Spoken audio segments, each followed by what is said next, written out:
नमस्कार. नर्मदे हर. माझी नर्मदा परिक्रमा .blogspot.com या संकेतस्थळाच्या सर्व वाचकांचं, यूट्यूब चॅनलच्या श्रोत्यांचं सर्वांचं या व्हिडिओमध्ये स्वागत. आपण आत्ता राणीपूरच्या वनविभागाच्या रोपवाटिकेतून 700पेक्षा थोडे अधिक रोपं घेऊन निघालो आहे भाबरीच्या दिशेने. आणि हा जो प्रवास आहे, या प्रवासातला काही टप्पा मी तुम्हाला दाखवणार आहे. हा टप्पा तुम्ही पाहावा अशी माझी इच्छा यासाठी आहे, कारण तुम्हाला कळेल की हे वृक्षारोपण किंवा पुनर्वनीकरण आपण कशासाठी हातामध्ये घेतलेलं आहे. मुळात नर्मदे काठच्या या संपूर्ण वनक्षेत्राला शूलपाणीची झाडी असं नाव आहे. याच्या नावामध्येच झाडी हा शब्द आहे, आणि झाडी हा शब्द उच्चारला की आपल्या डोळ्यासमोर एक चित्र उभं राहतं. आपण मगाशी एक तोरणमाळचा व्हिडिओ पाहिला, त्याच्यामध्ये देखील आपण भरपूर झाडी पाहिली. परंतु हा जो परिसर आहे याच्यामध्ये कितपत झाडी आहे हे तुम्हाला लक्षात यावं म्हणून मुद्दाम मी हा व्हिडिओ टाकला आहे. याचा मूळ आवाज थोडासा खरखरीत असल्यामुळं त्याला व्हॉईस ओव्हर देऊन किंवा मागून आवाज देऊन आपण हा व्हिडिओ रेकॉर्ड करतो आहे. आपण बघू शकता दिनेश पावरा हा देखील आपल्या मागणं दुचाकीवरती येतो आहे. ही जी डोंगर दिसत आहेत ना, इथं अलीकडं अगदी गेल्या 1-2 वर्षापासून वन खात्याने मोठ्या प्रयत्नाने सामाजिक वनीकरणासारखे उपक्रम चालू केलेले आहेत, जिथं पाणी अडवा पाणी जिरवा असे खड्डे शोषखड्डे काढण्याचं काम चालू आहे. आणि आत्ता मी जे पोतं दाखवलं त्या पोत्यामध्ये आपण तोरणमाळच्या सद्गुरू हॉटेलमधल्या अमित आणि सुमित या बंधूंकडनं काही बाटल्या घेतल्यात, प्लास्टिकच्या फेकून दिलेल्या बाटल्या, ज्याचा वापर आपण झाडांना पाणी घालण्यासाठी एक योजना करतो आहे, त्यासाठी वापर करणार आहोत, ज्यामुळे झाडांना अखंड पाणी मिळत राहील. आपण मगाशी बघितलं की तोरणमाळला झाडी किती चांगल्यापैकी होती, पण तेच खप्परमाळच्या वाटेवर मात्र आपण हा जो सातपुडा पर्वत आहे तो पार करत चाललो आहे.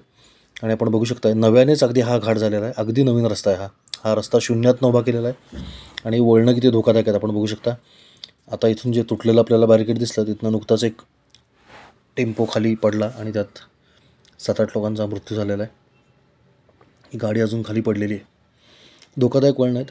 रस्ता अतिशय वळणावळणांचा आणि भयंकर आहे. याचं महत्त्वाचं कारण असं की या रस्त्यावरती दरडी कोसळत आहेत किंवा माती या रस्त्यावरती येते, आणि ती काय येते याचं कारण आपण बघत चाललेलो आहोत. हळूहळू जशी मनुष्यवस्ती वाढत जाते तसं झाडं तोडण्याचं प्रमाण वाढत जातं, किंवा अनेक कारणं असतील, पण त्या कारणासाठी लाकडासाठी असेल, गुरांना खायला प्यायला घालायला असेल, किंवा शेतजमीन तयार करता यावी यासाठी असेल. परंतु धोकादायक पद्धतीनं ही वृक्षतोड केली जाते, आणि त्यासाठी कुठलंही मुलाहिजा न बाळगता डोंगराच्या कुठल्याही भागात जाऊन अतिशय शूरपणे ही झाडं तोडली जातात. आणि मग हळूहळू अशा पद्धतीनं माती किंवा दगडगोटे सटकायला सुरुवात होते, ते मोकळे होतात आणि डोंगर जो आहे तो हळूहळू सटकत त्याच्यावरची झाडी कमी कमी होऊ लागते. इथं आत्ता जी काही झाडं शिल्लक दिसतात ते सगळं वनक्षेत्र आहे. वनक्षेत्रात जाऊन झाडं तोडायला परवानगी नाही. आपण बघतो या दिशेला जे डोंगर आहेत तोच तोरणमाळचा खप्परमाळचा डोंगर आहे. आपण आता तोरणमाळचा डोंगर उतरतो आहे आणि पुढच्या एका डोंगरावर आपण आलो आहे. 7 पुड्या आहेत त्या पर्वताला, म्हणून याला सातपुडा पर्वत असं म्हणतात. त्यातल्या साधारण 2-3 पुढेवरती आता आपण आहोत. आणि सुंदरसा रस्ता तयार केला आहे, नवीन रस्ता आहे हा रस्ता म्हसावतपासून ते धनाजेपर्यंत नवीन गेल्याच वर्षी प्रधानमंत्री ग्रामसडक योजनेतनं तयार करण्यात आलेला आहे. लगेच रस्त्याला खड्डे पडलेले आपण बघू शकतो. रस्त्याचं काम थोडंसं हलक्या दर्जाचं झालेलं आहे, परंतु नपेक्षा बरं असं म्हणायला हरकत नाही. अजूनही या रस्त्याचं काम चालू आहे. भाबरी जिथं आपण वृक्षारोपण करणार आहे तिथं अजून या रस्त्याचं काम सुरू आहे. आपण बघू शकताय आदिवासींची घरं दिसत आहेत आपल्याला, मातीचे वेगवेगळे रंग दिसत आहेत. सुपीकतेचं प्रमाण जास्त असेल तर ती माती काळपट असते, अन्यथा ती फिकट पांढरी दिसते. हे बघा, हे धोकादायक वळण, आणि हा पायमार्ग आहे जुना. आदिवासी स्त्रिया गुरं घेऊन, शेळ्या मेंढ्या घेऊन चालताना दिसतात. ही जी चरणारी गुरं आहेत ना, ही मोठ्या प्रमाणात जंगलातली झाडं खात असतात, परंतु तेवढ्याच प्रमाणात ते जंगलाला खतही देत असतात. पण ही जी माती रस्त्यावर दिसते ही मात्र केवळ आणि केवळ वृक्षतोडीमुळं हे एकच अंजनचं झाड उंच वाढलेलं आपल्याला दिसतंय. अशी झाडं उंच वाढत आहेत तेव्हा ओळखायचं की तिथं घनदाट जंगल आहे. जंगलामध्ये जेव्हा झाडं दाटीवाटीनं लागतात तेव्हा ती एकमेकांशी स्पर्धा करत उंच अशी वाढत असतात. त्यामुळे इथली जी जुनी झाडं आहेत ती अतिशय उंच असलेली आपल्याला दिसतात. मावळत्या दिनकरच्या साक्षीनं आपण निघालो आहे बाबरीला. वळणावळणांचा हा रस्ता घेत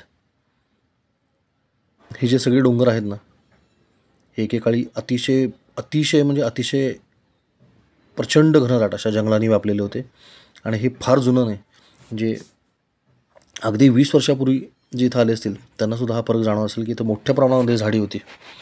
परंतु काही कारणामुळं, जसं आपण मगाशी बघितलं तोरणमाळला, एखादं झाड जरी तोडलं ना तरी ते पुढच्या 100 झाडांच्या तोडण्याची व्यवस्था करून जात असतं.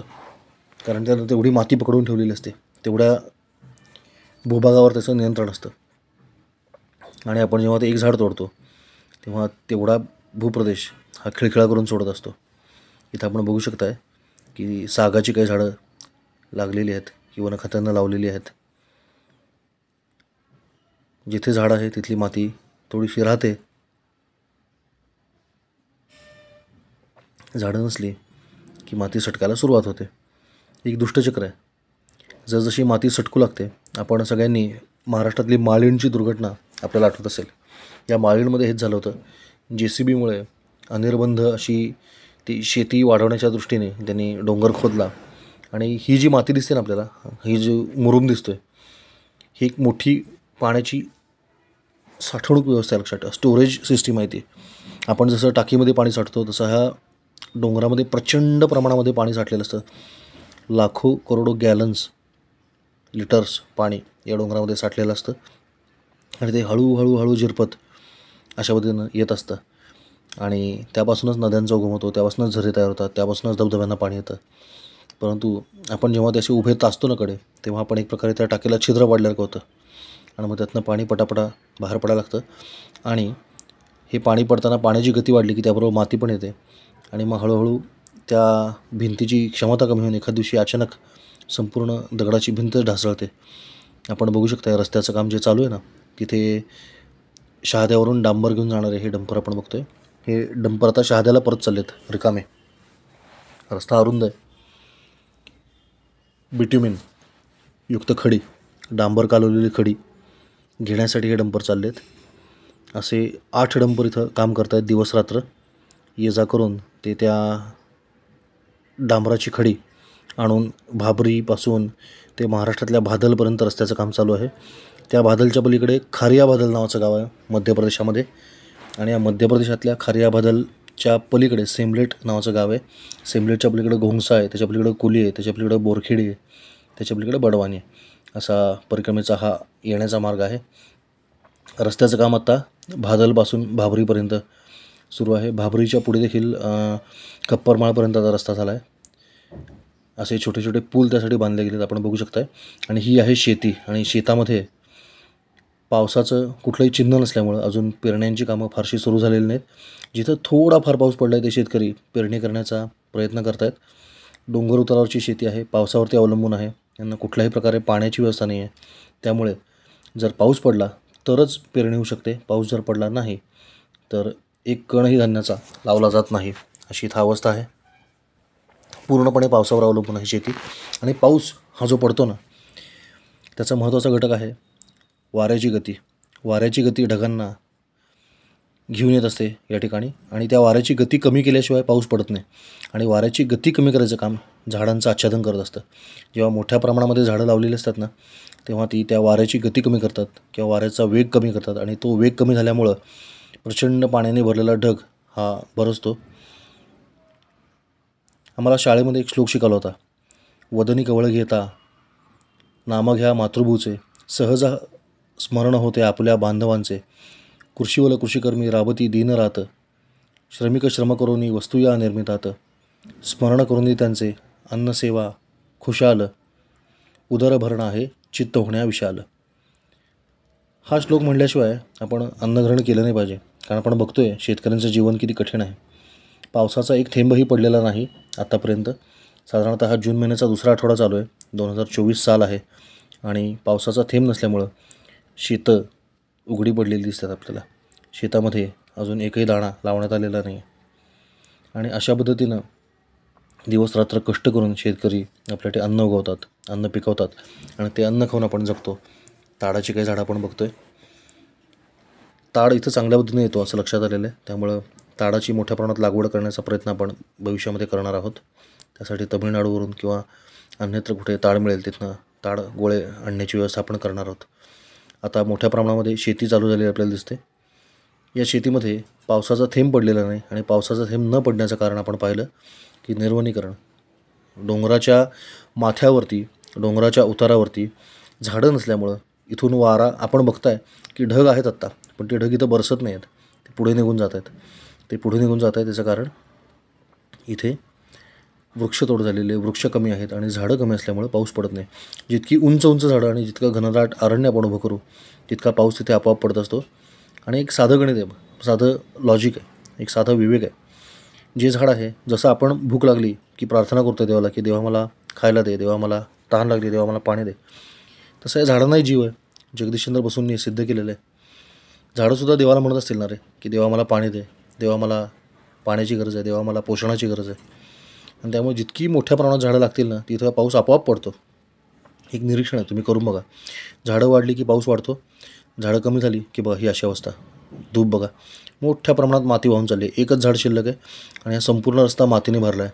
का तर त्या एक झाड किती माती धरणार आहे का डोंगराची? त्यानं जेवढी जमेल तेवढी माती धरली आणि उरलेली माती सटकली. बघा अशी मुळं उघडी पडत चालली आहेत झाडांची. आणि रस्त्याच्या कडेला केलेली जी गटर्स आहेत किंवा पाणी वाहण्याची व्यवस्था आहे ती पण पूर्णपणे मातीनं भरलेली आपल्याला दिसते. डोंगरावरची माती वाहून आलेली दिसते. याचं कारण डोंगरावरची माती धरण्याचं जे काम मुळं करतात त्या मुळांना जीवनच नाही, ती मुळं मेलेली आहेत कारण वरची लाकडं तोडली गेलेली आहेत. हा रस्ता अजूनही सुरू आहे, या रस्त्याचं काम, आणि त्यामुळे असे डंपर्सची दिवसभर ये जा या ठिकाणी चालू असलेले आपल्याला दिसते. विकास, हे बघा आदिवासी लोक थांबलेले आहेत. इथल्या आदिवासी लोकांशी बोलल्यावर असं लक्षात येतं की या रस्त्याची त्यांना फारशी गरज नाही आहे, कारण वर्षानुवर्ष ते या रस्त्याशिवाय जीवन जगतात. त्यांच्याकडे गाड्या फारशा नाहीत अजूनही. हळूहळू आता लोक गाड्या घेऊ लागलेले आहेत. आपल्या पुढं जो चालला आहे दिनेश पवार, त्याने देखील आत्ताच ही गाडी घेतलेली आहे जुनी, 22,000 रुपयाला. इथं बघा थोडासा पाऊस पडून गेला आहे, त्यामुळे इथे बैलं घेऊन शेत नांगरण्याचं काम सुरू झालेलं आहे. ज्या डोंगरावरती पाऊस पडला आहे ना त्या ठिकाणी शेतकऱ्यांनी नांगरणी सुरू केलेली आहे आणि आता पेरणीच्या कामांना हळूहळू सुरुवात होईल. आपण बघू शकता इथं देखील बैलांच्या सहाय्याने नांगरणी केली जाते. बैलांनी शेत नांगरण्याचा एक मोठा फायदा असा असतो की बैलाच्या खुरामुळे त्या मातीची ढेकळं फुटत असतात. आणखीन बैलाचं वजन फारसं नसल्यामुळं माती मोकळी राहत असते. बैल शेण गोमूत्र सगळं त्यात टाकत असतो मातीमध्ये. पण ते जर तुम्ही ट्रॅक्टर फिरवला ना तर ट्रॅक्टरचा फाळ हा अतिशय ताकदवान असतो आणि त्याच्यामुळं वरची माती जरी मोकळी झाली तरी खाली अतिशय जबरदस्त दाब येऊन एक असा दगडाचा खडक तयार होतो मोठा. हा डोंगर बघा असा उघडा बोडखा पडलेला डोंगर आहे, एक झाड नाही त्या डोंगरावरती. तर त्या ट्रॅक्टरच्या फाळामुळं माती कडक होते खालची आणि त्यातून मुळं खाली जाऊ शकत नाही, त्यातून गांडूळ भरू शकत नाही आणि एक कडक असा स्लॅब टाकला का थर त्या शेताच्या खाली तयार होतो आणि वरची मात्र 2-3 फूट माती मोकळी होते. बरं ती माती मोकळी झाली की ती सूर्याला एक्सपोज होते. सूर्याचं म्हणजे अति उष्णतेमुळं त्यातलं पाणी जलांश उडून जातो आणि मग ते शेत हळूहळू बंजर होत जातं. असं हजारो लोकांनी जर केलं तर ते संपूर्ण शेतातनं गरम हवेचे झोत वर जातात आणि त्यामुळे अवकाळी पाऊस पडून शेताचं नुकसान होतं. असं सगळं गणित आहे. ही झरकल नदीला जाऊन मिळणारी एक उपनदी आपण बघतोय. हिचंच रूपांतर पुढं झरकल नदीमध्ये झालेलं आपल्याला दिसतं. मोठी नदी ही, हिला जे पाणी आलं आहे त्याच्यावरून आपल्याला कळतं की इथं पाऊस झालेला आहे. कुठे वरच्या डोंगरात कुठेतरी पाऊस झाला आहे, त्याचं पाणी आता इथं आलं आहे. हा भाग अजूनही कोरडा आहे, इथं अजून पावसाचं दर्शन आपल्याला दिसत नाही. आणि हा पाऊस का येत नाही याचंच थोडंसं साक्षेपी अभ्यास आपण करतो आहोत. या रस्त्याच्या कामाच्या निमित्ताने हा डोंगर खोदण्यात आलेला आहे आणि थोडंसं अशास्त्रीय पद्धतीनं काम करण्याची पद्धत आपल्याला जाणवते. कारण आपण जसं बांधकाम करताना भिंत बांधतो एखादी गोष्ट वाचवण्यासाठी, तसं जेव्हा आपण हा डोंगर खोदतो ना तेव्हा त्या डोंगरामध्ये पाणी धरून ठेवण्याची क्षमता आहे किंवा तो डोंगर ही पाण्याची स्वतंत्र साठवणूक व्यवस्था हे डोक्यात घेत नाही, त्यामुळे तो तसाच ठेवला जातो. किंवा त्या डोंगराच्या उताराला वाचवण्यासाठी तत्काळ वनीकरण जर करण्याचा नियम सरकारने काढला की रस्ता केला की त्याच्या बाजूनी दुतर्फा झाडं लावतच गेलं पाहिजे पुढं, असं काही नियम केला तर हे जी धूप आपल्याला दिसते ना रस्त्यावरती आलेली दगडं, ती मोठ्या प्रमाणामध्ये आपण वाचवू शकतो. आपण बघताय किती मोजकी झाडं या डोंगरांवर शिल्लक आहेत आणि त्यामुळंच या डोंगराची आता धूप व्हायला सुरुवात झालेली. ही फक्त सुरुवात आहे मित्रांनो, अजून शेवट झालेला नाही. फार मोठ्या प्रमाणात इथली सुपीक माती वाहून जाणार आहे. फार मोठ्या प्रमाणात इथले दगडधोंडे रस्त्यावरती येणार आहेत किंवा खाली वाहून जाणार आहेत. खाली आपण बघितलं जवळच नदी आहे, त्या नदीच्या पात्रामध्ये ते जातील, त्याच्यामुळे नदीचं पात्र उथळत जाणार आहे. नदीच्या पात्रातली पाण्याची पातळी कमी होत जाणार आहे. बघा कशी सुटली आहे माती. ही माती तुम्हाला वाटते की पावसामध्ये इथेच राहील अशी? हां, पण याच मातीमध्ये जर आपण झाडं लावली तर मात्र ही माती धरून ठेवण्याचं काम ती झाडं करणार आहेत. जसं आता हे झाडं करते बघा. एकच झाड जरी तुम्ही लावलं ना तरी ते त्याच्या आसपासची एक किमान 5-10 फुटाची, जेवढा त्या पाल्याचा विस्तार आहे ना, झाडाच्या पानांचा जेवढा विस्तार आहे तेवढा त्याच्या मुळांचा विस्तार असतो साधारण, मोठ्या मुळांचा. ते तेवढी माती तरी ते झाड नक्की धरून ठेवत असतं बरं का. त्यामुळं जिथं जिथं तुम्हाला अशी सुटी माती दिसेल तिथं झाडं लावावीत. पण झाडं लावली तर त्याला पाणी घालावं लागतं. मग पाणी घालून ती पाणी घालण्याची व्यवस्था आपल्याकडे नाही, शाश्वत व्यवस्था. म्हणून एकतर ती झाडं तुम्ही पावसाळ्याच्या आधी लावा, ज्याच्यामुळे पुढचे 4 महिने निसर्गच त्याला पाणी घालेल, किंवा बीजगोळे करून टाकायचे. कारण बीजगोळे आपण जेव्हा बनवतो तेव्हा त्या प्रत्येक बीला बीजावरण असतं आणि ते बीजावरण कधी फुटणार याचं एक नैसर्गिक लॉजिक, एक निसर्गानं दिलेली बुद्धिमत्ता त्या बीजामध्ये आहे. आणि त्यामुळं उदाहरणार्थ वड पिंपळाचं बी असेल तर ते 50-60 वर्ष वाढ बघतं. तितके पावसाळे झाल्याशिवाय त्याचं बीजावरण कुजतच नाही, त्यातून बी बाहेर येतच नाही. आंब्याची जरी बाठ आपण आंब्याची कोय फोडून पाहिली असेल कधी, तर त्याच्या आतमध्ये वेगळं बी असतं बघा आणि वरचं आवरण वेगळं असतं. तर ते आवरण कुजून तोपर्यंत कुजत नाही जोपर्यंत त्या आंब्याला हवं असलेलं पाणी त्या परिसरात सापडते. बघा हे डोंगर सगळे. आपण तर हळूहळू या डोंगराच्या वरती आलेलो आहे. नदीपासून आपण सुरुवात केली चढायला. जसजसं आपण वर चाललो आहे ना तसं आपण बघतोय की झाडं कमी कमी होत चालली आहेत. ही काही झाडं दिसत आहेत ना जी अंजनाची अशी उभी सरळ सोट, ती आपल्याला सांगतात की पूर्वीतलं जंगल किती मोठं होतं, कारण स्पर्धेमध्ये ती झाडं एवढी मोठी वाढलीत. पण हळूहळू आता ती अस्तंगत झालेलं दिसतं जंगल. तर बीजगोळे अशा मातीमध्ये जर आपण टाकले तर ते निश्चितपणे त्यांना जेव्हा हवं तेव्हा उगवतात. इथं बघा आजही लोक चालत जातात, कारण त्यांच्याकडे गाड्या नाहीत. कित्येक किलोमीटर चालतात, दिवसाला 30-40 किलोमीटर सहज चालतात ते लोक. आणि आता गाव आलं आहे, घर आलं की शेती आली. सुंदर अशी लिपलेली घरं असतात, लिपापोती केलेली, लिंपलेली. हे शिंदीचं झाड दिसतं आपल्याला, याच्यापासून पण निरा मिळते, दारू बनवली जाते, त्याची फळं खाल्ली जातात, बियांचं तेल बनवलं जातं. ही इथली घरं आहेत. घरांच्या शाकारणीचं काम सुरू झालं आहे. पावसाळ्याच्या आधी हे केलं जातं. अशा पद्धतीनं नवीन कौलं टाकून त्याच्यावरती टारपोलचा कपडा अंतरून त्याच्यावरती बारीक खडी टाकली जाते, अंथरली जाते. असं काम प्रत्येक घरामध्ये चालू असलेलं आपल्याला दिसतं. बीजगोळे मोठ्या प्रमाणामध्ये आपण या भागामध्ये उधळणार आहोत. आपण त्यासाठी 10,000 बीजगोळे 100 किलो बियांपासून तयार केलेले आहेत आणि हे दरवर्षी करणार आहेत. दिनेश पोदला पावरा या तरुणांना यासाठी पुढाकार घेतलेला आहे.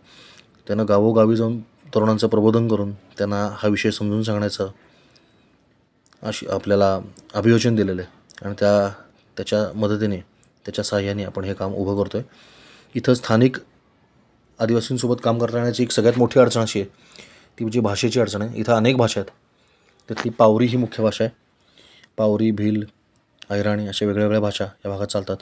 हा डोंगर बघा, एकही झाड नसलेला हा शूलपाणीच्या झाडीतला डोंगर.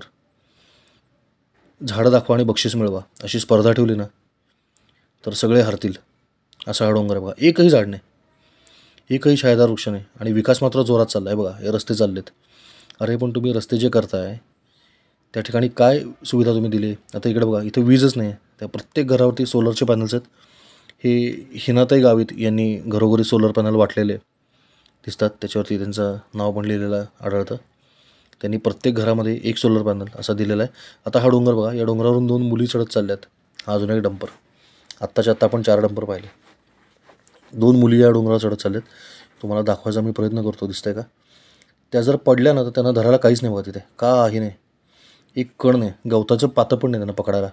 असा हा डोंगर उतार आहे आणि त्याच्यावरून त्या बिचाऱ्या धोकादायक पद्धतीने वर चालल्यात. ते बघा त्या दोघी.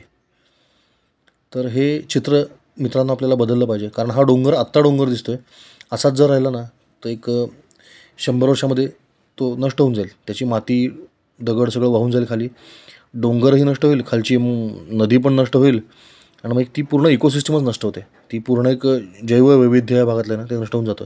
हा एकच टापू असा आपल्याला दिसतो की जिथं झाडं लावलेली दिसतात, की एका शेतकऱ्यांनी स्वयंस्फूर्तीनं काही झाडं लावलेली आहेत. तर आपण बघू शकता लगेच तिथं कशी हिरवळ वाढलेली दिसते तेवढ्याच भागात. आणि त्याच्या पुढे मात्र झाडं लावलेली नाहीत, तर सगळी मातीची धूप होऊन रस्त्यावरती माती आलेली आपल्याला दिसते. समोर नर्मदा मैया आहे.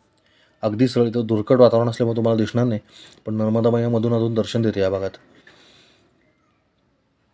आपण आता इथे आठवडी बाजार असतात, तर आठवडी बाजारातनं येण्यासाठी पूर्वी तर रस्ते नसायचे ना, तर त्यामुळे सामान डोक्यावर नवून आणायचे लोक किंवा गाढवावरती लादून वगैरे सामान आणलं जायचं.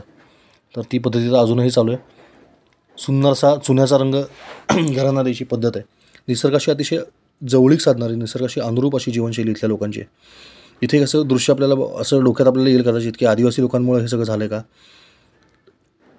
त्याचं उत्तर असं आहे की ज्याला ज्ञान आहे त्यानं जाऊन या लोकांचं प्रबोधन केलेलं नाही. जे जे आपणास ठावे ते ते हळूहळू शिकवावे, शहाणे करून सोडावे अवघे जन. आता हे ताडाचं झाड आहे. या ताडाच्या झाडाचे उपयोग काय आहेत हे या लोकांना माहितीच नव्हते. मी जेव्हा या लोकांना भेटलो ज्यांच्याकडे ताडाची झाडं आहेत, त्यांना मी जेव्हा ताडाचे उपयोग सांगितले तेव्हा त्यांना इतका आनंद आला. ते म्हणजे आम्हाला काही माहितीच नव्हतं. कारण ताडाचं झाड हे तमिळनाडू किंवा दक्षिण भारतातलं मुख्य वृक्ष आहे, तिथला राज्यवृक्ष आहे तो. तर ताडापासून काय काय मिळतं, करपट्टी नावाचा गूळ मिळतो, ताडी मिळते, निरा मिळते. त्याच्यापासून पणे केळंग म्हणजे त्याच्या मुळांचा वापर केला तो खाण्यासाठी. ताडापासून अनेक गोष्टी मिळतात. ताडपत्रीचा लिखाणासाठी वापर केला जातो. ताडपत्रीपासून आर्टिस्टिक आर्टिकल्स म्हणजे सुंदरशा वस्तू बनवल्या जातात कलाकुसरीच्या. हे सगळं जर जेव्हा मी त्यांना सांगितलं किंवा ताडाच्या झाडांच्या पानांपासून कंपाऊंड केलं जातं, कुंपणाची लाकडं त्यापासून मिळवली जातात, जळण मिळतं, लाकडापासून फर्निचर केलं जातं, हे सगळे उपयोग जेव्हा त्यांना शिकवले तेव्हा त्यांना खूप आनंद वाटला आणि मग त्यांनी ताडाची झाडं लावण्याची उत्सुकता दर्शवली. बरं त्याला पाणी पण घालायची गरज नाही. तर थोडक्यात काय की जे आपल्याला जी माहिती आहे ते आपण या लोकांपर्यंत पोहोचवलं असतं वेळच्या वेळी, तर कदाचित वृक्षतोड थांबली असती, कदाचित असं निर्वनीकरण झालं नसतं. पण अजूनही वेळ गेलेली नाही. माझं म्हणणं काय, आपण सकारात्मक बाजूकडे बघितलं पाहिजे नेहमी. अजूनही एक झाड दिसते ना तोपर्यंत तिथं पाणी आहे, बरोबर. हे झाड जिवंत आहे म्हणजे तिथं पाणी आहे. तिथं गरज आहे फक्त बीजाची. हे बघा गाढवावरती लादून सामान चाललेलं आहे. इथं खाली कुंड्या किंवा फालिया गावातला बाजार आहे आणि तिथून हे बघा हे डोक्यावर सामान आणि गाढवावरती लादून पिण्याचं पाणी असं नेलं जातं गावाकडं. पिण्याच्या पाण्याचं प्रचंड दुर्भिक्ष इथं आहे. याचं कारण पण तेच, पिण्याचं पाणी मिळतं आपल्याला पावसाकडून, पाऊस आपल्याला मिळतो आकाशाकडून, ढगांकडून. ढगांना इथं आणतात वारे, वाऱ्यांना अडवतात झाडं, झाडं तोडली वारं गेलं, वारं गेलं ढग गेले, ढग गेले पाऊस गेला, पाऊस गेला की पाणी गेलं. या दुष्टचक्रातनं सुटायचा एकमेव उपाय म्हणजे एक बी. प्रत्येकाने आयुष्यात एक तरी खात्रीशीर असं झाड मोठं करावं लावून. परवा नरेंद्र मोदींनी एक आवाहन केलं की आपल्या आईच्या स्मरणार्थ एक झाड लावा किंवा आईच्या आठवणीसाठी किंवा आईच्या नावाने एक झाड लावा आणि त्याचा फोटो प्रधानमंत्री कार्यालयाला पाठवा. आपण करायला काय हरकत आहे. त्याच दिवशी आपण त्यांना खात्री दिली होती की आम्ही 1000 झाडं लावू आणि तुम्हाला कळवू. आपण अजून कळवलेलं नाही, पण 1000 झाडं लावण्याचं काम मात्र मोठ्या प्रमाणात आपण हातावर घेतले. 700 झाडं तर आपली लावून झालेली आहेत. 10,000 बीजगोळे आपले लावून झाले आहेत. आपण बघितलं सोलर पंप इथं लावलेला होता. हे बघा या घरामध्ये पण सोलरचे दिवे आपल्याला दिसतात. प्रत्येक घरामध्ये एक सोलरचा दिवा आहे. घरावरती अंथरलेली खडी आपल्याला दिसते पावसापासून. आता जसं आपण खाली येतो ना तसं पाण्याचं प्रमाण वाढत जातं. आपण अजून एक पुढा उतरला डोंगराचा, त्यामुळे आपण खाली खाली खाली आलो ना तसं पाण्याचं प्रमाण वाढत जायल्यामुळं मोठी मोठी झाडं, आंबा, चिंच अशी मोठी झाडं आपल्याला दिसतात. पुन्हा एकदा एक मोठा पूल आपल्याला लागतो एका ओढ्यावरचा. आपण जर बघितलं तर पाण्यासाठी केवळ हे एकच ठिकाण सगळ्यांना उरलेलं आहे शिल्लक. सगळे ग्रामस्थ इथं आंघोळी करत आहेत, धुणी धुत आहेत, पाणी पित आहेत. आणि इथंच जर समजा गाळ येऊन पडला तर विचार करा की ते पाणी काढणार कसं. फार सोपं आहे गणित सांगतो तुम्हाला. फक्त तो गाळ अडवायचा आहे. जंगल, चांगलं जंगल कसं ओळखायचं, तर त्या जंगलाच्या रस्त्यावरती मातीचा कण दिसला नाही पाहिजे. ही नदी बघा ही कशी करडी ठणठणीत पडलेली आहे. आता हिच्यामध्ये जे खडक जे दिसत आहेत ना मोकळे, अजून काही वर्षांनी तिथं गाळ भरेल आणि तो गाळ भरला ना की नदी मृत होत जाते. त्यामुळं हा गाळ साठवू दिला नाही पाहिजे आणि गाळ वाहू नाही दिला पाहिजे. गाळ वाहू न देण्यासाठी गाळ रोखण्याची व्यवस्था केली पाहिजे. आणि गाळ रोखण्याची कामं मुळं करतात आणि त्या मुळांसाठी असं झाड लावायचं. एकच झाड कसं शिल्लक आहे बघा. ही झाडं बीजप्रसाराचं काम करत असतात, परंतु त्याला मर्यादा आहेत. झाड स्वतः जाऊन कुठे बी टाकू शकत नाही. ते ज्या ठिकाणी उगवलं ना त्याच भागामध्ये बीजप्रसार करू शकतं. मग त्यांना बीजप्रसारासाठी मदत करणारा घटक म्हणजे महत्त्वाचा घटक आहे पक्षी किंवा प्राणी. पक्षी जेव्हा बीजप्रसार करतात तेव्हा ते लांब लांबपर्यंत जातं, पण त्यांना खाण्यासाठी बीज तर उपलब्ध पाहिजे. जर या भागामध्ये झाडच दिसत नसतील, म्हणजे अख्ख्या डोंगरावरती एकच झाड असेल तर तिथं कुठलाही पक्षी जाणार नाही. परंतु जर वन दिसलं, जंगल दिसलं, असं एखादं घनदाट झाड दिसलं तर मात्र पक्षी जातो. ही मोहाची झाड आहेत बघा, ही मात्र टिकलीत, कारण ही पैसे मिळवून देतात. मोहाच्या झाडाची फुलं गोळा करून 80 रुपये किलो या दराने विकली जातात. त्यामुळे मोहाची झाडं मात्र टिकलेली दिसतात. बांबूची झाडं टिकलेली दिसतात, कारण बांबू बांधकामासाठी कामाला येतो. परंतु बाकीची जंगली झाडं आहेत ज्यांचा तसा तुलनेने माणसाला काही उपयोग नाही, ती आपण लाकडासाठी तोडत गेलो. ज्यांना कमीत कमी लाकडामध्ये किंवा कमीत कमी रिसोर्सेसमध्ये चुली बनवण्याचं काही तंत्र माहिती असेल, सौर चुली वापरायच्या कशा हे जर कोणाला माहिती असेल किंवा त्याचे उत्पादक असतील, त्या सर्वांना मी या व्हिडिओच्या माध्यमातून आवाहन करतो की आपण पुढं या भागातल्या गावकऱ्यांना, फार संख्याने, आता भाबरी गावामध्ये फक्त 300 घरं आहेत, अशी इथली एक 100 गाव आहेत आणि 300 घरं जरी पकडली तरी तेवढीच लोकसंख्या आहे. त्या लोकांना जर आपण, आता बघा हे एक दुकान गेलं, इथं फक्त हवा भरायचं एकमेव माध्यम आहे या पूर्ण 70-80 किलोमीटरच्या परिसरामध्ये, दुसरीकडे कुठे हवा मिळत नाही, दुर्गम भाग आहे. तर अशा ठिकाणी आपण पुढे येऊन जर या लोकांना शाश्वत जीवनशैली दिली, जी आपल्याला माहिती आहे, त्यांची आहेच आहे त्यांच्या परीने, पण त्याच्यामध्ये झाडाचं लाकूड हा एक महत्त्वाचा भाग आहे. पण गोबर गॅसचे खड्डे करणं किंवा छोटे गोबर गॅस, इथं प्रत्येक घरोघरी गुरं आहेत, तर त्या गोबर गॅसच्या माध्यमातून जर आपण यांना काही उपलब्ध करून दिलं, स्वयंपाकाचं माध्यम पुढाकार घेतला, तर फार मोठी क्रांती होणार आहे. लक्षात घ्या, यांना जंगलातल्या लाकडाची गरज संपली ना की इथं जंगल तयार झालंच म्हणून समजा. लॉकडाऊनमध्ये आपण बघितलं 2 वर्ष जेव्हा लोक आपापल्या घरात बसले ना तेव्हा जंगल आपोआप वाढलं, प्रत्येक ठिकाणचं वनक्षेत्र वाढलं होतं. याचं कारण माणूस जातो तिथं झाडं तुटली जातात आणि माणूस थांबला की झाडं वाचतात. हे साधं गणित आहे. त्यामुळं ज्यांना सौर चुली, गोबर गॅस किंवा पर्यावरणपूरक चुली किंवा असं काही माहिती असेल त्यांनी आवर्जून आपल्याला माझी नर्मदा परिक्रमा @gmail.com वरती आम्हाला एक मेल टाका. आम्ही आपल्याला संपर्क करूया आणि आपण सगळे मिळून काहीतरी एक मोठं कार्य उभं करू. आतासुद्धा जेव्हा आपण आवाहन केलं होतं, एक 20 दिवस पण झाले नसतील आवाहनाला, की आपण इथं झाडं लावूया, आणि मोठ्या प्रमाणामध्ये निधी उपलब्ध झाला, मोठ्या प्रमाणामध्ये आपल्या वाचकांनी निधी उभा केला आणि त्यातून आपण ही सगळी झाडं घेतली. त्यातून आपण या झाडांना लावण्यासाठी परवानगी घेऊन त्यासाठी आदिवासींना आपण खड्डे काढायला अनुदान दिलं 10,000 रुपये, बांबूच्या जाळ्या बनवायला 40-40 रुपये दिले, आणि त्यातून हे सगळं वृक्षारोपण, वृक्ष लागवडीचं सत्र सुरू झालं, बीजगोळे बनवणे सुरू झाले.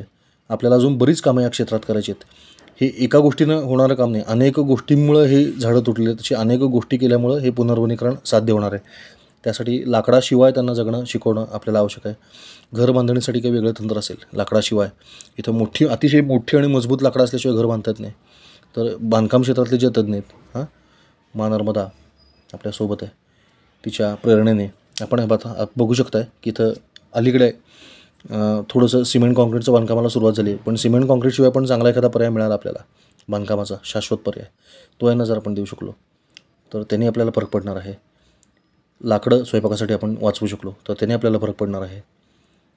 गवताचे विविध प्रकार आपण इथं लावले तर चाऱ्यासाठी बाहेर जायची गरज, जसं मूर घास आहे किंवा एलिफंट ग्रास, हत्ती गवत म्हणतात ते आहे, अशा पद्धतीचं गवत जर आपण यांना दिलं शेतकऱ्यांना, किंवा हायड्रोपोनिक्स तंत्रज्ञानाच्या सहाय्याने त्यांना घरच्या घरी चारा उपलब्ध करून दिला, तर अशी अनेक तंत्र आहेत. या सगळ्या तंत्राचा वापर करून जर आपण त्यांना गुरांसाठी चारा, जळणासाठी लाकूड आणि घरासाठी बांधकाम साहित्य वेगळ्या प्रकारचं उपलब्ध करून दिलं तर जंगल वाचेल, जंगलावरचं त्यांचं अवलंबित्व कमी होईल.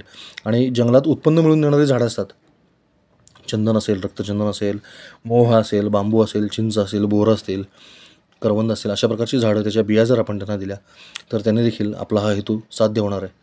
आणि त्यासाठी आपण तिथं गेलं पाहिजे, वेळोवेळी त्यांचं भेटून प्रबोधन केलं पाहिजे, या लोकांचं मार्गदर्शन आपणही घेतलं पाहिजे आणि आपल्याला जे माहिती आहे ते आपण त्यांना दिलं पाहिजे. हे आदानप्रदान सुरू झालं पाहिजे आणि हे आदानप्रदान जेवढ्या मोठ्या प्रमाणात होईल तितकं हे पुनर्वनीकरणाचं आपलं स्वप्न हे निश्चितपणे साकार व्हायला मदत होईल.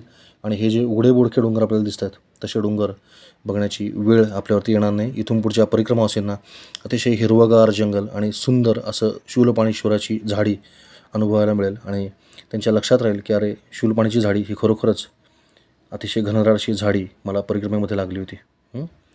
तर यासाठी आपण सर्वांनी सहकार्य करावं. आपल्या सगळ्यांच्या सहकार्यातून आपण सगळ्यांच्या मधून एकमेका सहाय्य करू, अवघे धरू सुपंथ, अशा पद्धतीनं हे कार्य आपण उभं करूयात. आपण सर्वांनी हा व्हिडिओ पाहिला त्याबद्दल आपल्या सर्वांचे मनापासून आभार. नर्मदे हर, नर्मदे हर, हर हर नर्मदे.